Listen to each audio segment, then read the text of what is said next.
The Comic Relief Podcast is an unscripted discussion about the pop culture surrounding comic books with your hosts, Uncanny Tawmis Logue and the mighty Maico Moreno.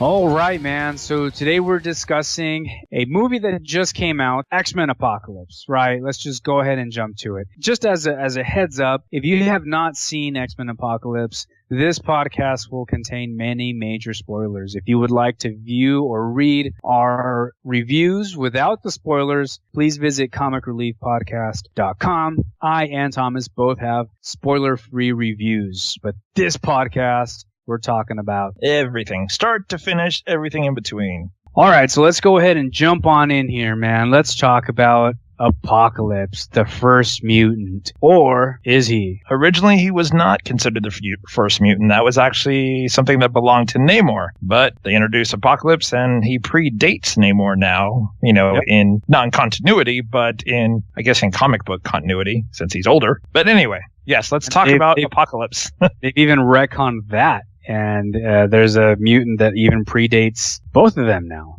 So anyways, we'll stick with the popular history of Apocalypse, right? He is the first mutant. He was born in ancient Egypt 5,000 years ago. Real name is En-Shabanur, and he was born to a tribe of warriors, similar to the Greek Spartans, where they were essentially warriors who believed in survival of the fittest. En-Shabanur, or Apocalypse, being a mutant, he was stronger, more intelligent, faster, but he also looked different. Because he looked different, he was enslaved by Rama-Tut. And It turns out in the story that Rama-Tut was actually Kang the Conqueror. Right? Yes, Kang the Conqueror, went back in time. He knew En-Shabanur was going to become who he became, and he enslaved him. So we have this sort of a slave uprising. En-Shabanur breaks out, and God, I don't remember if he took over his village or not. I want to say that he did. He took over his village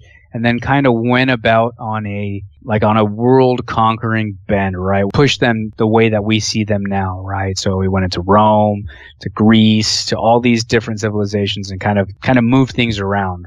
In China, I believe it was, he found an ancient celestial ship. He wasn't able to access this ship because, being an ancient Egyptian, he didn't have the technology. It was just a alien ship in the middle of the desert, and he didn't know how to get into it. You still with me there? Still with you, man. I'm hanging on. Right, cool. So what's the significance of this ship? Well, at this point in Apocalypse's history, he is not the same mutant that we know Apocalypse to be when he actually encounters the X-Men. He's not the big blue techno, cables hanging out of his arms. He can't control his molecular structure and turn his arms into guns and make himself giant.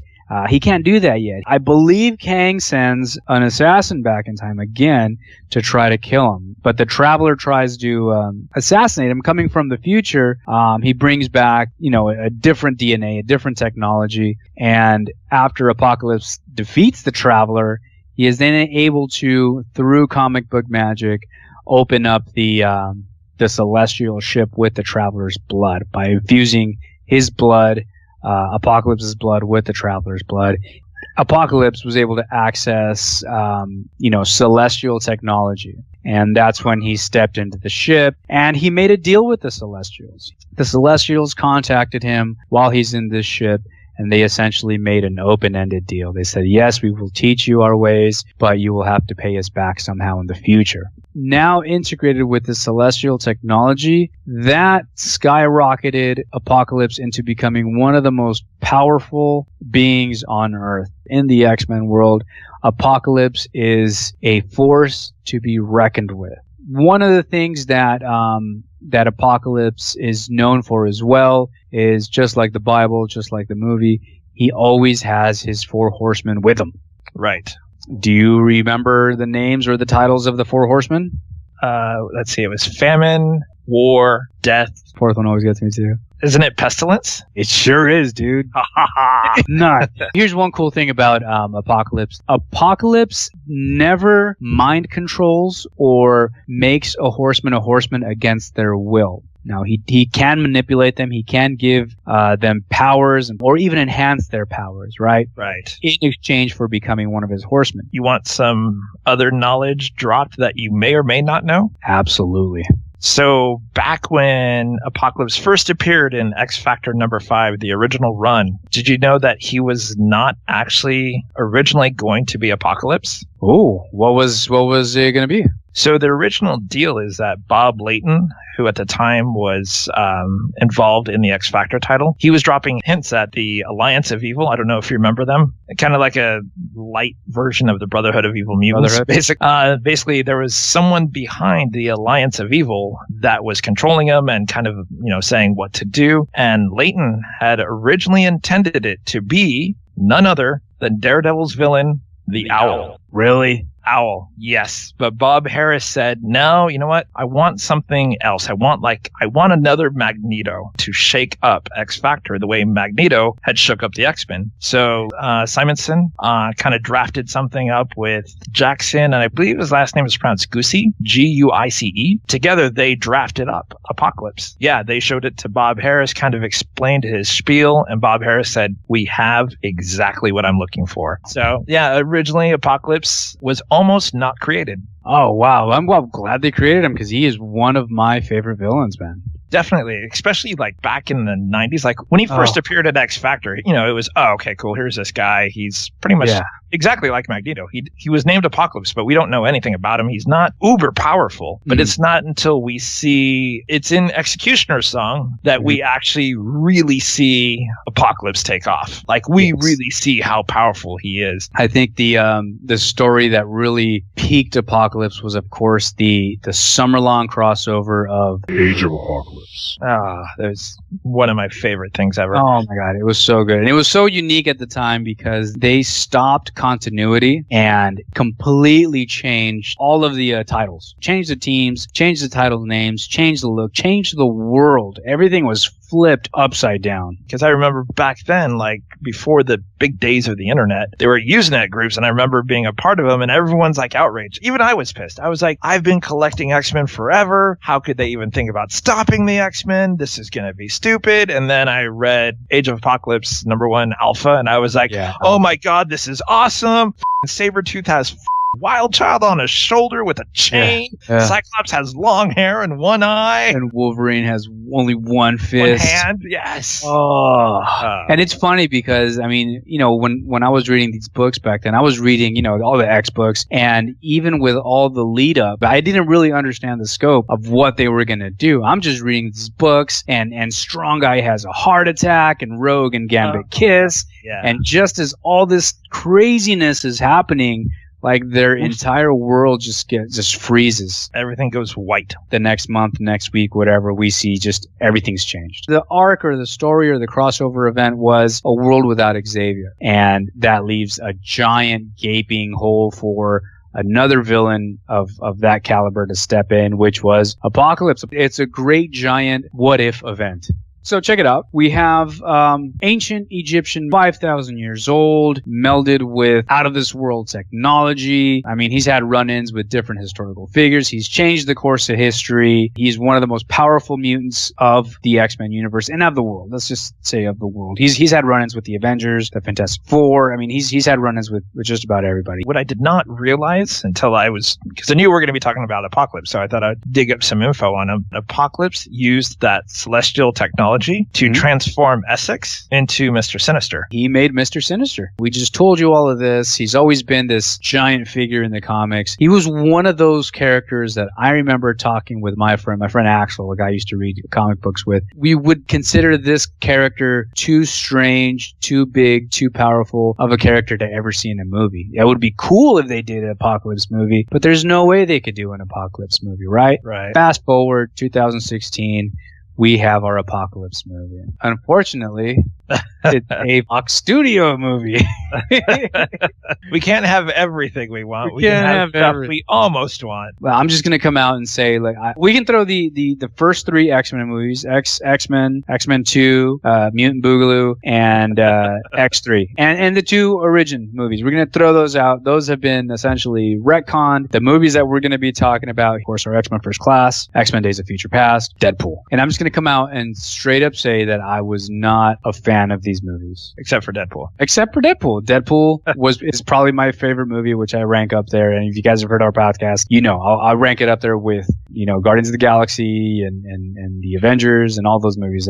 It's up there. The first 2 X-Men movie, I did not like the team focus. Team focus being Mystique, Xavier, Magneto, Wolverine. That combination of those 4 characters, great characters individually. There's a lot of great stories there, heavy hitters. But to me, if I were putting together a team of X-Men, none of those 4 might make it. I mean, Wolverine is most likely, but Magneto, Professor X, and Mystique to me are not my A-team X-Men. Even though Magneto has, from time to time, actually led the X-Men, not even like in Age of Apocalypse, but like in regular 616 continuity. Yes. Oh, yes. And you know what they've done very well in the movies is they've had Magneto go back and forth, and that is totally Magneto. His ideology isn't necessarily one of an evil person. He's fighting for mutant rights, but has a sort of a bad approach at times, right? His approach is a more violent approach. A more violent approach. If I'm putting together a team, or if I'm like,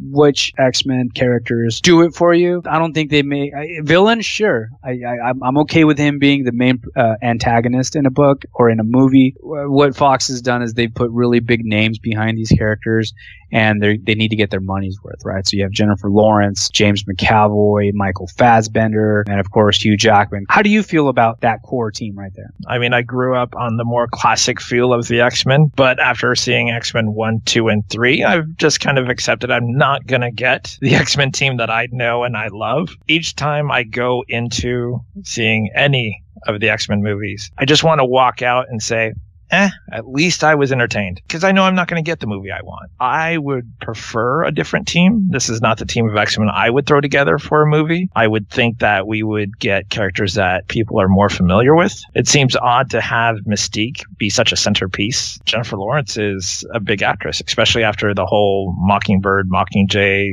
series of movies. They probably want to get their run out of her as much as they can. I think she kind of grew to popularity since or around the time of the First Class movie. That was definitely because of Hunger Games. I mean, you can't really blame the studio. They have the hot actress in their movie, probably under contract, so they're going to use her. Of course they're going to use her. Unfortunately, she wasn't Jean Grey. She wasn't Kitty Pryde. You know what I mean? She was Mystique. So now they're like, okay, well, Mystique is now the leader of the X-Men. Okay, cool. We've had a lot of leaders of the X-Men. Mystique, not so much. She's always been a sort of a shady character. The only thing we've ever seen Mystique really be a leader of is the Brotherhood. At least she has, if you're going to look at comics and say, she would never lead the X-Men, you can at least say she has leadership experience. It's on her resume. And even her powers are very deceitful. I mean, she's a shapeshifter. You never know who she is, where she is. She could be anybody. That's kind of not the quality you want in a leader. Another thing that bothers me about these movies are that they waste so many good characters. Where's Banshee? Where's Havoc? Where's Colossus and Warpath and Iceman and all these good characters that they've just kind of done away with? It almost seems like they don't know what to do with all these supporting characters. Well, I feel like what they try to do is they try to throw a bunch of characters in there just so people can say, this movie has Colossus, Warpath, Storm, all these people. But what you don't know is when you go see it, they're all dead within 20 minutes. Pretty much what I saw in the trailer is as much as they are in the movie. And they had about as much lines in the trailer as they did in the entire movie. Yeah, that's pretty much it. Part 3 of the problem that I have with these movies are the villains. Kevin Bacon was the main antagonist in the First Class. And Sebastian Shaw, who they got completely wrong. Sebastian Shaw, who they got completely wrong. And then we have Peter Dinklage as Bolivar Trask. I would even hazard to say that Sebastian Shaw is at least a sort of a fightable villain. They didn't use him at all correctly. They didn't use him at all correct. Not very strong villains in the first two movies. Forgettable, really, is what you can say about these villains, right? Yeah, and the thing is, so Sebastian Shaw, the entire original Hellfire Club that's when I was really getting into X-Men. Was back in those days of X-Men 133, 134, 135, that's when I was like really, really, really, really getting into X-Men. So the Hellfire Club has a very, very, very special place for me, especially Sebastian Shaw and the White Queen. When I heard Sebastian Shaw was going to be in the movie, and I heard it was going to be Kevin Bacon, I thought, Sebastian Shaw is like this. He looks kind of like the 1800s gentleman thing with the long ponytail. And I was like, I can't see Kevin Bacon doing that. But, Kevin Bacon has been in a bunch of good movies that I actually like. So I thought there's hope. But no, the writing was so bad. Right now, I can't even tell you how they defeated Sebastian Shaw because I can't remember. I don't remember. I remember there was something about Cuba and the Cuban Missile Crisis, and I remember a fight on the beach, but I don't remember anything about it. And that's not how it should be. Like you should be able to remember the villains and remember the big final fight, because that's what everything is building up to. So you mentioned the second movie. Why did they focus on Oliver Trask? He should have been kind of more of a minor villain. The villain should have been the Sentinels. Not just at the beginning, but it should have been the Sentinels fighting the X-Men with the classic nets, the gas, the fist flying out and grabbing them or whatever. I was waiting for that big Sentinel fight that the X-Men have repeatedly fought throughout comic book history. They have constantly fought the Sentinels. All the friggin' X-Men villains you could possibly have. They have William Stryker, Bolivar Trask, and Sebastian Shaw. Not that they're terrible, but to me, not if you're going to really grab the audience, bring in new fans, and say, check out this set of heroes and villains that this franchise has. It's kind of weak to me. It's weak. It's the Sebastian Shaw thing that as soon as you mention it, it started yanking my chain again because that movie could have been good if they would have brought in the whole Hellfire Club. Sure. We would have had a group of 5 mutants fighting like 5 other mutants. I thought that would have been good, but no, that's not where they went. Oh, the other thing with the first X-Men movie is with Sebastian Shaw. Do you remember that dude who's standing next to him who kind of twirls? He doesn't even say anything. He has no lines. Dude, it's Riptide from the Marauders. I had to look it up. Right. I had to look that up. Who's the dude at the end? And I'm watching the credits and I was like, okay. Riptide? You used a Riptide from the Marauders? Like, where did you pull that out of your You know what I mean? It wasted him. I can't think of anything he did. Most of that movie I can't remember. As you can see, the impressions of the first two movies weren't very well. So we weren't really set up to be looking forward to this movie, even though it's X-Men, even though it's Apocalypse. I had zero expectations for this movie. Let's talk about Apocalypse. Finally start talking about the movie? Yeah, let's 30 minutes into this thing and let's start talking about the movie. So Apocalypse stars Oscar Isaac. You know who Oscar Isaac is? I'm horrible at names. It's Poe Dameron. What? That was him?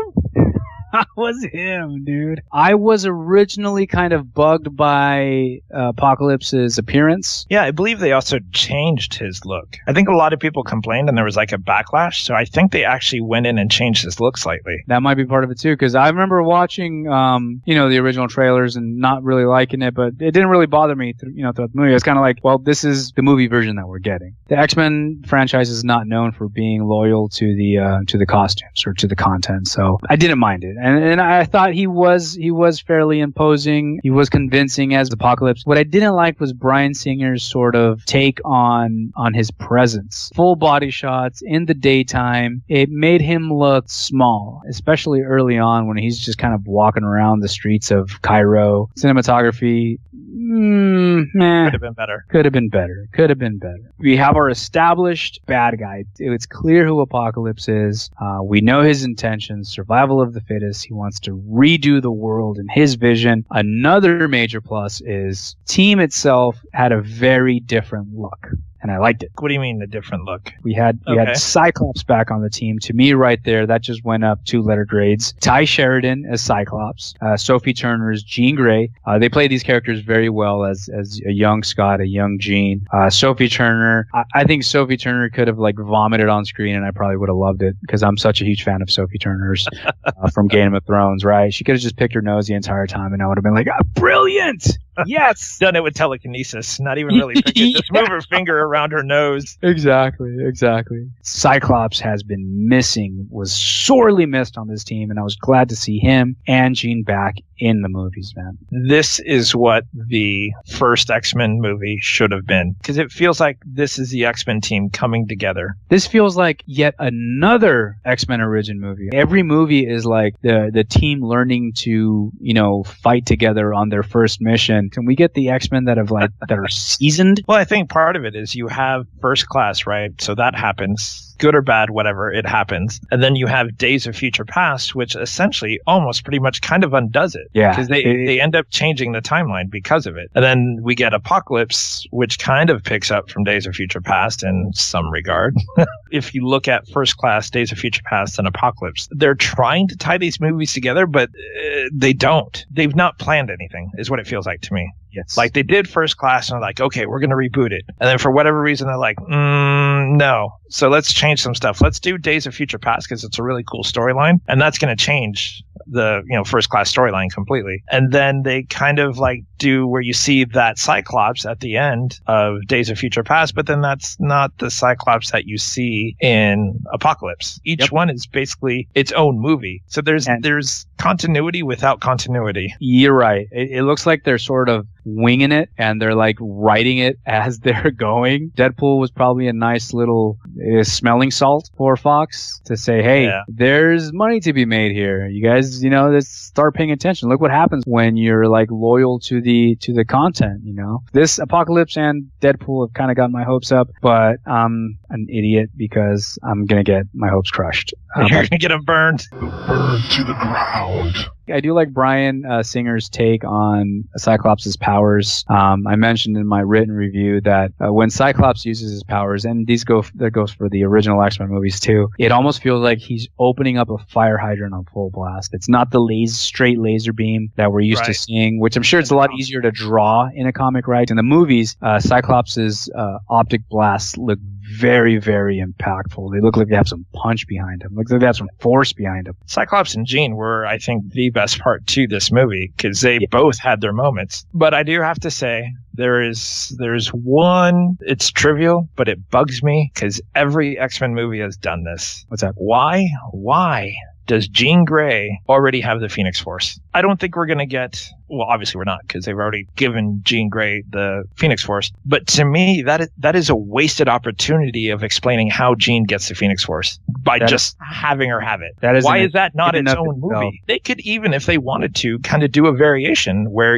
they bring in the Shire. The Shire are there to stop Jean, because they know what the Phoenix Force is. She doesn't have to go eat a planet like she did in the comics, but maybe when she triggers the Phoenix Force after she gets it, they realize, it triggers the Shire and the Shire come. And that could be like the end of that movie, like she gets the Phoenix Force, it booms, whatever, and then they show the Shire going, all like suddenly landing right outside of Earth's orbit, and then stop the movie there and then pick up from there and do a Dark Phoenix storyline where they fight the Imperial Guard. Why is that not happening? Take it into space. Give yourself a Guardians of the Galaxy, right? Yes, that's exactly what I'm saying. Throw the Starjammers in there. Throw the Starjammers in there, right? Adam X.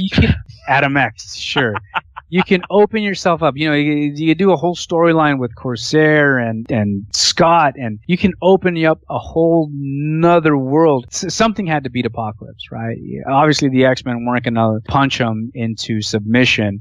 They needed something for the writer to just say, and then the Phoenix comes out. Boom, game over. What I was hoping was going to happen, and I thought that's where they were going. You see Magneto basically chucking him full of freaking metal. Cyclops is blasting him. What I was hoping was going to happen without the Phoenix coming out, all the X-Men and then plus his horsemen would all turn on him, and Apocalypse would basically burn his body out because they've already alluded in the movie that he needs to go into Professor X's body because he wants that power. I just thought, here we are, they're going to burn his body out, and his horsemen are going to betray him, the X-Men are going to work together, and that's how they're going to defeat Apocalypse. But no, they just went the quick, easy route. Everyone's doing all this cool stuff, but Jean Grey, go ahead and unleash the Phoenix Force force that you have for no apparent reason. What I was picturing, and I had my fingers crossed, and I was just waiting for it, was, like you said, they built up Magneto to be this super powerful. His powers were like Apocalypse level. I was hoping that we'd get an Age of Apocalypse ending where Magneto basically rips Apocalypse in half and just does away with him. I don't know. Maybe because up until that point,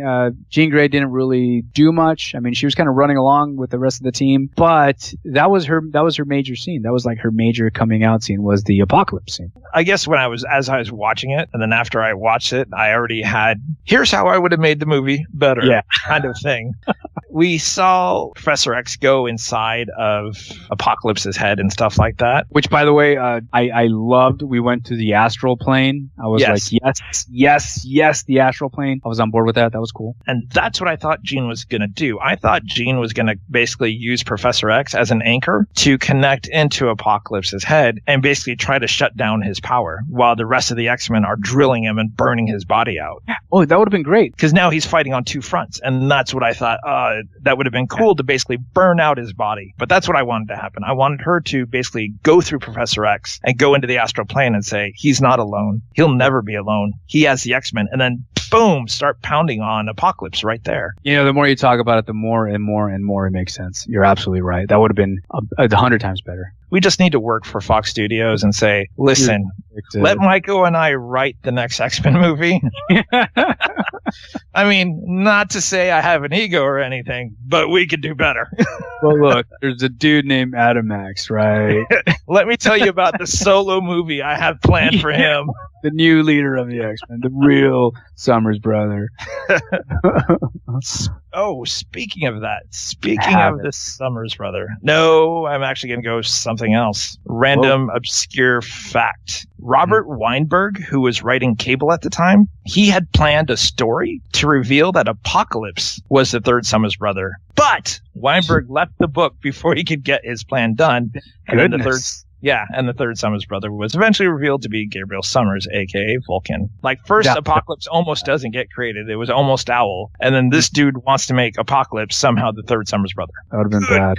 So while we're on the topic of Summers brothers, in true Fox Studios X-Men fashion, they can kill Havoc. I was happy to see him because him and Cyclops were side by side. We had the Summers brothers. I thought, dude, this is a great surprise. But then he does something where he basically accidentally shoots through Apocalypse's portal, misses Apocalypse and his four horsemen, and hits the SR-71, the Blackbird. And that kicks off the Quicksilver scene. I call it the quick sequence, right? That's like Quicksilver's is like his gimme scene, his payoff scene. Every X-Men one, you're expecting now the Quicksilver scene. And Evan Peters comes back as Quicksilver. The mansion's blowing up. He's running around saving all the young mutants. At the end of that sequence, when you're coming off that high, Scott basically asks, "Hey, where's my brother?" And Quicksilver says, "Well, I don't know. I didn't see him." They friggin' kill Havoc, dude. I'm gonna admit, when I saw Havoc in the movie and I realized who he was early on, when he says Alex, I was like, "Oh, dude, Havoc's in it, dude." That was good that they didn't put him in the trailer. Awesome surprise. And then they do the thing where it appears that he's dead. And I'm gonna tell you right now, as a huge Havoc fan, that scene actually changed my tone. Like, I was instantly grumpy in the movie. It was a complete waste. Like, why did you put Havoc in there? Was the explosion scene needed other than to show off Quicksilver? Nah, not really. This kind of brought me back to reality that I was watching a Fox Studios movie. When they killed Havoc. It was like, oh yeah, that's right. They ripped Colossus in half, and then they killed Bishop, and then they killed Iceman, and they killed Warpath, and they killed Storm, and oh yeah, that's right. I'm watching a Fox movie. That's right. Okay. And I got over it. The one thing I can forgive that they won't do because it's in the hands of Fox Studios is if they do a Mutant X type thing where Havoc quote unquote dies in an explosion but gets thrown into a completely alternate reality where like Storm's a vampire, and Angel's like a part demon, and Beast is like a full-on beast. I don't see them going that deep. Yeah, no. I mean, if we go down the list of like solid characters that they've killed, Banshee, Colossus, Blink, Iceman, Bishop, Havoc. Now you throw Havoc on there. And one that we're not sure of, might not be, is Ben Hardy's Angel. He gets KO'd for sure under a pile of rubble. You see the hand kind of sticking up, and they just kind of leave him ambiguously KO'd. So what did you think of Angel, by the way? I liked it. The dude who played Angel, I thought he did a good job as Angel. The only trivial thing I thought was the little claw thing at the end of his wing. He cuts Blob open with it. Yep. So there is that, I guess. But yeah, I liked Angel. What I did like, and I don't know if you're a metal fan and caught it, but did you caught what he was listening to in the whatever that building was? Yeah. Metallica, the Four Horsemen, dude. That was pretty cool. What is up with this Billy Idol take on Angel, man? I thought I knew Warren Worthington III. I was happy with him being a yuppie. I thought it was a missed opportunity. Since they had him listening to Metallica, why didn't they give him long hair to actually make him look like an angel? Yeah. They should have just gave him like long metal hair. But otherwise, I thought it was pretty cool. And I liked his little bit of a rivalry that he had with Nightcrawler, with Kurt Wagner, played by Cody Smith McPhee. And we kind of differ a little bit on this version. On Nightcrawler. Like I said, the actor does a good job as Nightcrawler. I love how they use Nightcrawler's powers and stuff like that. He does a bunch of cool stuff. I just did not... And it's not against the actor. It's just I don't like that look that Nightcrawler had because it reminds me of the X-Men Evolution cartoon, which, as we were saying, maybe that was intentional. Maybe that was their way of trying to do nods to all these little versions of X-Men. I didn't like the movie. What? Why not? It was not good. I don't like that the Horsemen's were not legit. You needed more Dazzler in this movie. No, I don't need more Dazzler in the movie. I'm just saying, like, out of 4 horsemen, only one was the real one. Like, it's just not cool. Which one was the real one for you? Archangel. He was the real one in the comics, and the other 3 were not real horsemen. No.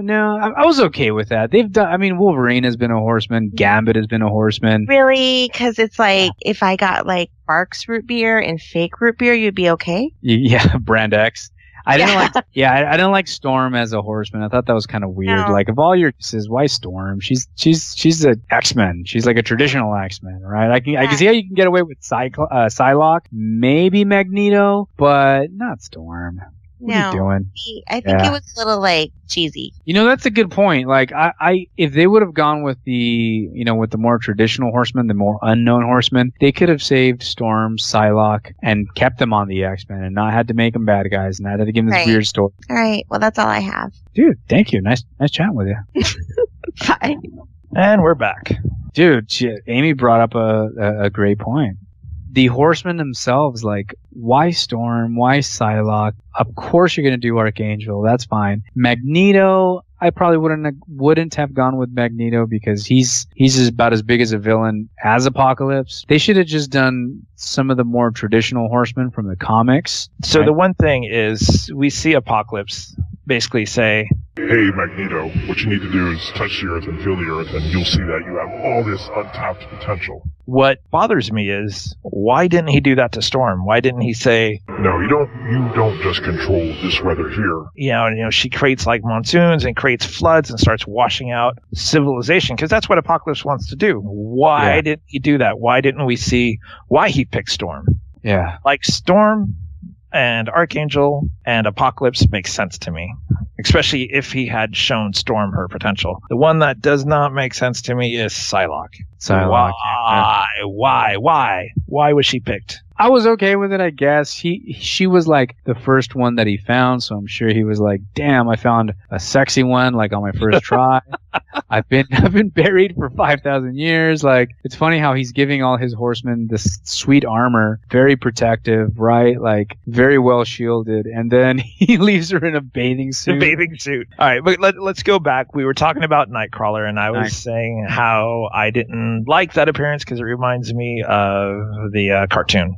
Yeah. The X-Men Evolution. I didn't mind the young Nightcrawler from that show. I liked Cody Smith McPhee's take on Nightcrawler, where Nightcrawler has like youthful energy to him, where he's like constantly smiling, he's happy to be there. You make a good point that actually none of the X-Men were like dark and brooding. Yeah, I like the tone of the movie. The tone of the movie was cool. I think Nightcrawler has one of the best lines too in the movie. Mystique shows up and Beast basically says, "Hey, you're not blue," and she says, "You're not either." And then they did the perfect timing. Like there's a pause right there, and they're just kind of like staring at each other, and then Nightcrawler pops up and he goes, "I'm blue." Yeah. I thought that was hilarious. That was actually hilarious. Yep. He had this smile on his face. Like, what are you guys talking about? Look at me. Yeah. I'm blue. Speaking of Nightcrawler, there is the one scene that we both talked about that we thought was kind of odd, is when they do introduce Nightcrawler. It's in a cage match and it's Angel, and they say, the only one who can fight the Angel is the Devil, and they throw in Nightcrawler, and I thought, oh, that's pretty cool, like the Angel and the Devil thing. And then they indicate, hey, the fence is electrified.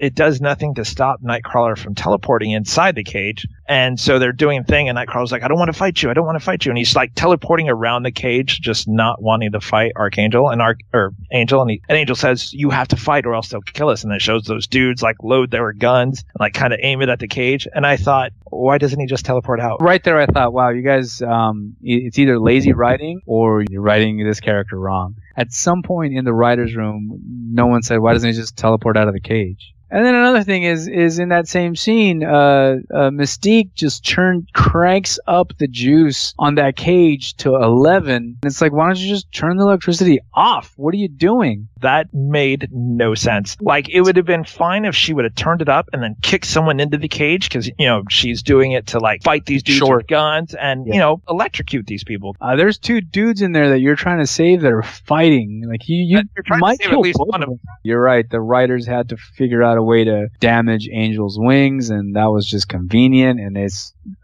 again, you're watching this movie like, yeah, this is a Fox Studio X-Men movie. We already kind of touched on Psylocke. Olivia Munn looks the part. When I saw her and I heard about her playing Psylocke, I thought, excellent choice. Physically, she is the perfect Psylocke. Even when she was doing her powers, perfect Psylocke. It's not the Psylocke we know from the comics. Like, she uses her, for lack of a better word, because I don't know what else to describe it, she uses her Psyblade to cut a car in half. I just, at that point, accepted, so her Psyblade, again, for lack of a better word, must be composed of something else. It's not actually a telepathic extension of herself. And unfortunately, as beautiful as Olivia Munn is, and as perfect as she looked as Psylocke, and as cool as her powers looked in the movie, she, to me, not Olivia Munn, the character of Psylocke, was the biggest disappointment to me. But she was grossly underused. That's what I mean. I mean, it's not her as an actress, and it's not because they messed up her look. It's not because they messed up how her powers looked. All of that was actually spot on. Like, if you ignore the fact that she's not a telepath and she has an energy sword whip thing, fine. The reason she's so disappointed is she was like a cardboard to me. Yeah. She has like 2 lines in the first time you see her, where she's with Caliban and she's like, what's his name? Or whatever. I don't even remember what she said. And then that was it. She never says another word again. Par for the course for X-Men movies, man. Like, they put characters up front and center, and they don't know what to do with them. I mean, well, she does survive the movie and kind of slinks off, so here we go. Hopefully they do her some justice at some point. They bring her back. I mean, if you look at all of the other Horsemen he picked, Magneto got big star guy. He gets a lot of development. He's got this happy family in the beginning. Something's going to go wrong because he ends up with the Horsemen. They die. He loses it. You kind of understand why Magneto's so angry. Then you get Storm, who is a thief. She gets a lot of development. She's talking to him. You kind of get this whole vibe of her character. She's running through the streets. Apocalypse saves her. Cool, I understand it. You get Angel, who's fighting with Nightcrawler, gets his wings burned. You understand why he's angry. Psylocke, you don't even know why she joined. She just joined. She's You're just right. like, yeah, I mean, I'm on board. That's what I mean by no character reasoning, no character development. You don't understand why she's there, other than to look beautiful and jump around in a bathing suit. Her as an actress, she looked the part. Her costume was spot on, and her powers were spot on. Again, if you just think of them as energy blades, her as the character, Havoc, who died, got more development. Yeah. Than her. So we're talking about the writing. This definitely, for me, this had some hokey writing. Let's go, for example, with Moira McTaggart finding the cave under the rug She pulls back the carpet. She leaves it open. The sun hits the buried pyramid that Apocalypse is sort of caved in under. And that is what kicks off Apocalypse's return. And it's immediately I thought, really? So the only thing keeping Apocalypse from coming out and taking over the world was a friggin' carpet? Have these guys been down there worshiping him this entire time and everyone's just super careful to put the carpet back? Only go down there at night. Yes. But again, it kind of, okay, all right, we were watching a Fox movie. Keep going. Yeah, I would have liked it. Like if they would have just found it and like seen it, and then like one of them touches it, and then all the runes start lighting up, and then like his life force gets sucked out of him. That would have been a better intro to me. Another one for me, and this one I might give a pass on because when we discussed it, you're right, it does hold some emotional weight. But that was Magneto's family. I mean, to me, it was very tropey. We see the previous villain now living happily in a cabin, a quiet life. His wife, his beautiful wife, his extremely cute daughter, and immediately you think, well, they're dying. But yeah, that scene to me was very bad. And, you know, he has the whole scene where he kind of outs himself saving one of the other miners. They come after him. The local friggin' deputy dogs come after him. They take off their badges. They take off all their metal. And they come after him with basically sticks and bows and arrows. Dude, he is one of the most powerful mutants in the world. You might want to call the actual authorities. Do you think because he's in like this small town in Poland that, you know, they just figure this is how they'll take care of it? To me, I just saw the 8 dudes holding sticks and baseball bats, and I thought, well, they're dead. But you actually raise a good point. Like, even though they had gone there with no metal on, like, what were they going to do? Once they got him into town, you can't put him in a jail. Yeah. Like, if your concern is that he's going to do something, you would have to kill him. That is your only option. You can't take him back to jail. You can't take him back to the city that's full of metal. The one thing that, you know, what he does with the necklace after his daughter and wife die, when that scene happened, once it started going through everyone, all I could think of was Guardians of the Galaxy. Yes, yes. Okay, so we had that scene. You know, they did hint at a Wolverine cameo in the trailers, and it was a pretty satisfying Wolverine cameo. I do like what they did. He did not remain with the team, which is what I was afraid of when I saw that little cameo thing. Mm-hmm. I thought, here we go. He's going to be with the team. He's going to like steal the show, and it's going to be all about Wolverine again. Overall, I thought it was a cool scene. I mean, it did kind of go on a bit long, which I kind of enjoyed. Like, oh, it's not stopping. All right. Like, okay, cool. You know, keep going. So, and then we end up with Wolverine running off into the Canadian wilderness where we're assuming that he helps form Alpha Flight and fight the Hulk. That would be nice. In a perfect world. Just throwing it out there. Let us write your moves. Alpha Flight has diversity, man. Eskimos in there as shamans. We have a dude with a tech suit. We have a dude who's like mystical, like Sasquatch thing. Yeah, we have 2 twins. Yeah, man. What more do you want? What more do you want? So that's kind of it for me, man. I enjoyed this. This had the, you know, it was a recognizable X-Men movie. Overall, though, this was a good movie. I enjoyed it. You got anything else? No, I think we covered everything and everyone. Great podcast. Great chatting with you, man. Cool. Thank you for listening, and please let our listeners know where they can find our stuff. All right. They can find us at www.comicreliefpodcast.com, or they can go to Facebook at www.facebook.com/comicreliefpodcast, or they can go to twitter.com/comicreliefpod and then the letter C. Also, they can find us on Instagram, which is instagram.com/comicreliefpodc. And there is also YouTube, which we're hoping to make more use out of. We've been toying around with green screen and such. So hopefully we come up with some cool videos to add on top of the podcast, which you can go to at youtube.com/comicreliefpodcast. I think that's everything. That's it, man. Cue the outro music. To me, my X-Men. And let's go. Thank you for listening to the Comic Relief Podcast. We hope you'll join us next time as we continue to discuss all things comic book related. And until then, make mine Marvel and DC and independent.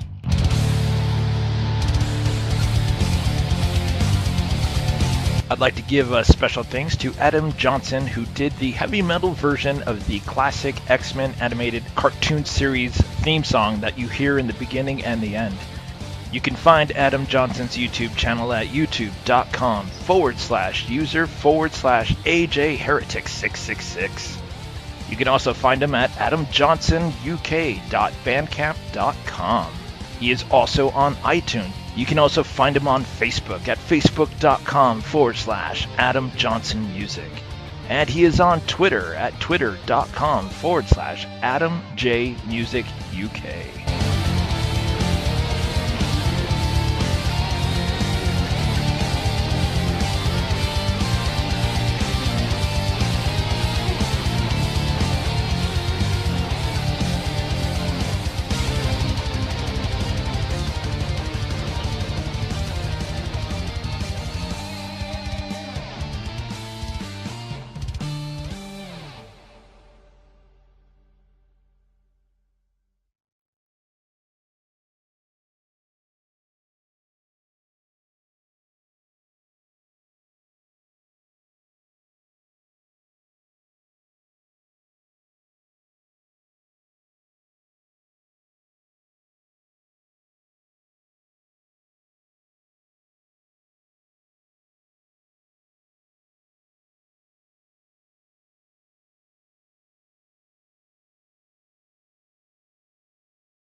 I can hear you sending me messages, but I don't know where the messages are coming from. It's really freaking me out, dude.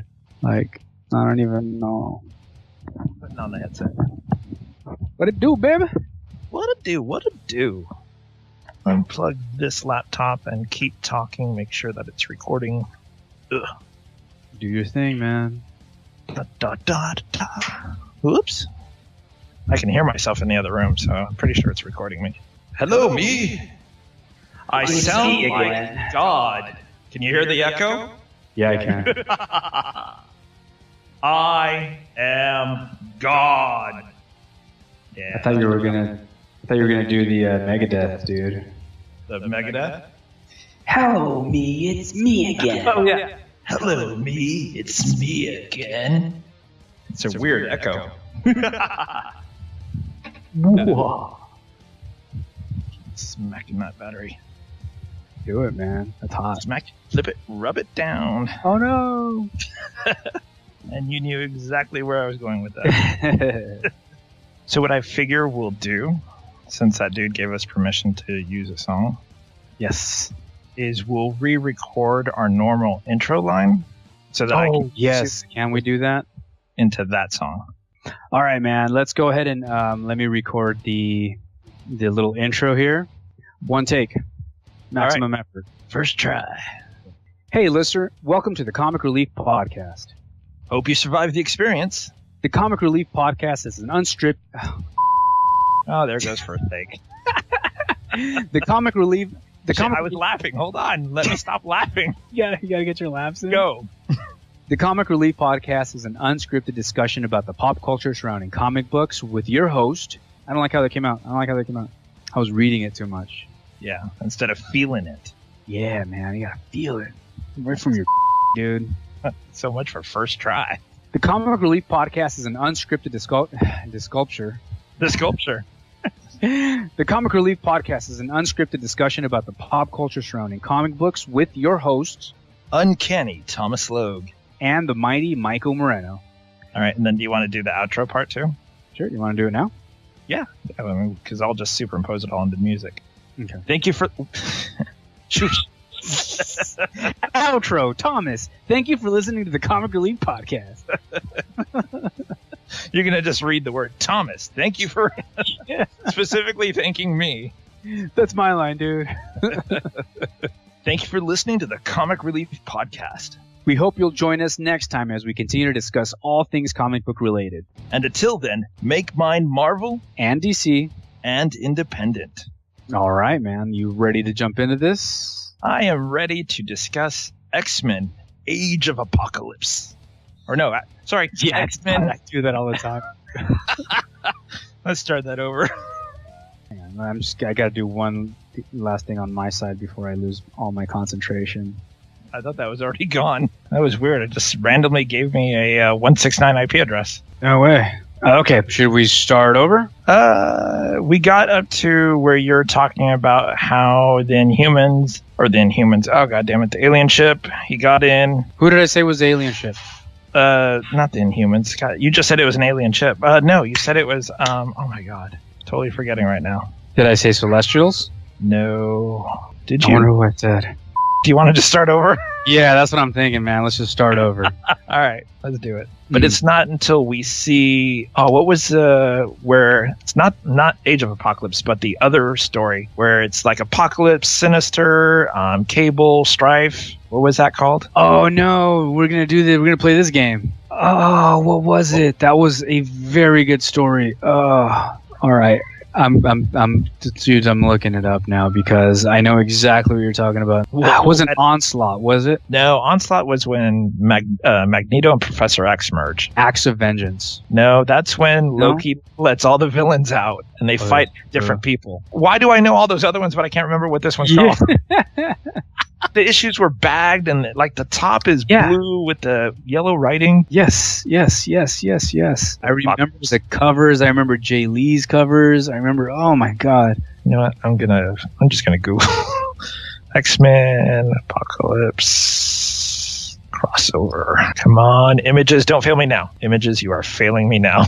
Because it has like Cable and Strife and Sinister. It's when they do the whole legacy virus and all that other. There's going to be one long outtake of us going, what's it called? So let's do X-Men, Strife, Cable, Apocalypse, Executioner song. Oh, that's it. Yeah, it's the Executioner song. Oh my god, dude. Yes. So, yeah. Blob cameo also. Yeah, that's pretty super cool. cameo. That's really quick. I mean, it's kind of like putting Havoc in a movie and killing him because that's that's about as quick as it is. Like, oh, there's and he's out.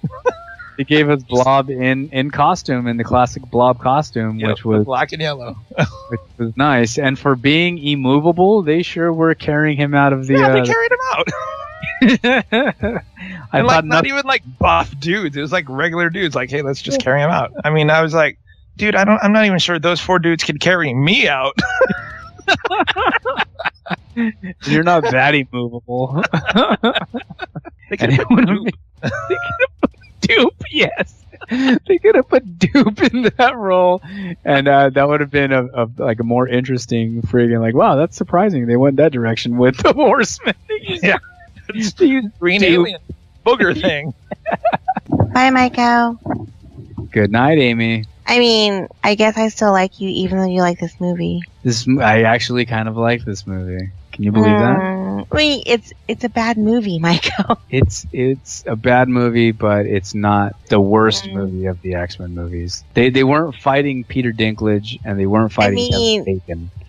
Just because we're not in purgatory doesn't mean that it's a good movie. How about that Civil War, though? That was a good movie. Civil War was a really good movie, and I can sell a load of Civil War stuff. I cannot sell any X-Men stuff. Yeah, that's what I was telling Tom. It's hard to go from like filet mignon to Happy Meals. Yeah, it's so bad. Coming off of Civil War. Like, I have our creative team like pitching me stuff. I'm like, nope. Nope.